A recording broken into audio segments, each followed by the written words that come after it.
First things first, just to start us off, we are a registered society that was started in 2015 by 93-year-old Fred Ritchie. So he was the one that said, hey, this climate thing is happening. Nobody's talking about it. We need to get organized. So in case you're thinking, how long can I do this? Take inspiration from Fred, who started a really important organization around his kitchen table. He's an orchardist from Naramata in 2013. So we do some of the kinds of things that many other climate organizations do in small and medium and large sized towns. We have farmers market displays every opportunity. We have petitions that people sign, so we're active in all kinds of community events. We also participate in larger protests and actions that are initiated by other groups. Sometimes I've been a bit like, oh, is it worth doing it? But you know, these actions often bring out people that we don't ordinarily see in some of our other activities, often young people too. So I think some of these protests that you know, a larger national or provincial group will initiate, I think are really important in giving people an opportunity to just talk about their concerns. So we often have the bullhorn and just letting people express themselves to each other. So to find climate community. And here on the lower right there, you can see Lori Goldman, who is really our sidewalk warrior who really organizes a lot of these things. We also have a couple of different groups organized by Lori who for months, for instance, met in front of City Hall to try and engage mayor and councillors. Another group who met in front of MLA, our local MLA's office to try and engage about the logging issue. So these are just small groups within our climate group that are dedicated enough to spend an hour or two each week doing their own protest.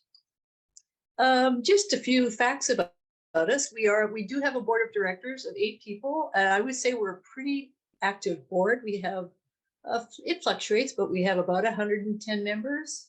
We send out a monthly newsletter to about 900 people. We also have some activist causes. So our whole mailing list, including those people from around the province that are involved in some of our initiatives, is about 1,100.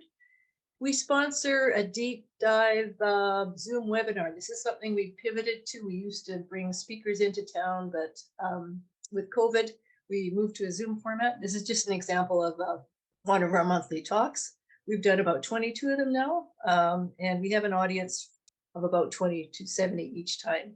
And we do some of the standard things many climate organizations do. We lobby municipal, provincial, and federal elected officials. We have all candidate forums for all of the 3 elections. We help to sponsor, we kind of facilitate the Cool It program, which is offered by BC Sustainable Energy Association. We've provided funds for school, and we also kind of just do presentations to school boards and municipalities to fund them, to find the money to bring the Cool It climate education program into 3 school districts around us. And every 2 years we get very ambitious and we host, they used to be big conferences. Lately they've been clean energy expos. We've had 2. We had one last October, where we had displays. It's sort of like a home show, but for clean energy, as well as an electric vehicle show.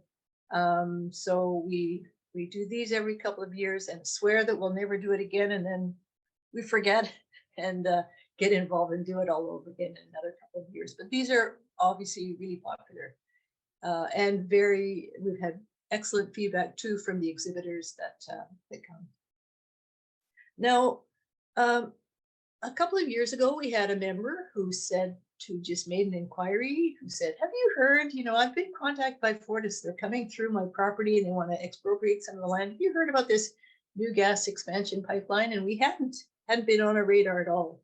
So we started to do investigation into Fortis BC Energy's plans to expand the capacity of bringing natural gas to the South Okanagan, and we realized what a huge issue this was that kind of hadn't been on our radar. And I would say that this is the issue that has galvanized us, kind of radicalized us into realizing how insidious, it's easy for people to hear about the big pipelines in BC and Canada, but we have pipelines in every small community bringing natural gas. And Fortis right now is fighting for its life to maintain and increase their customers. So we have gotten very, very involved in Say No to More Gas campaign. We've become interveners in BC Utilities Commission in several Fortis permits that they're trying to move forward. And so I would say for us, this is kind of an overarching issue that has become really important. So what we have learned from making presentation to our local municipalities is they don't like to say no to anything. So we're now posing it as say yes to the zero carbon step code, say yes to clean energy in new buildings. So this issue has really taken us in a new direction, being interveners, joining other groups that are like-minded, trying to keep gas out of new buildings.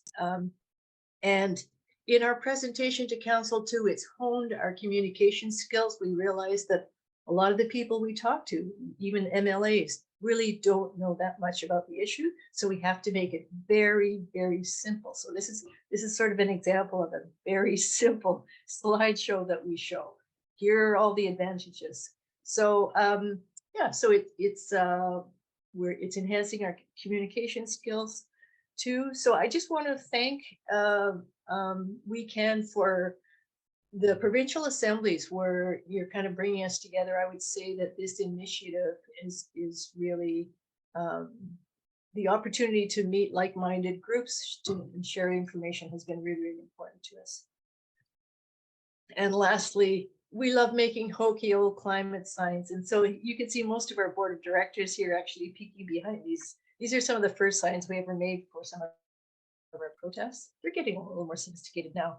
And this is Meredith Allen. We're really looking forward to having someone working for us for 4 months. This is the Canada Summer Jobs program. This young woman's been involved for quite a few years through her high school. And now we're hiring her to help us with our outreach this summer. Thanks very much. That's it.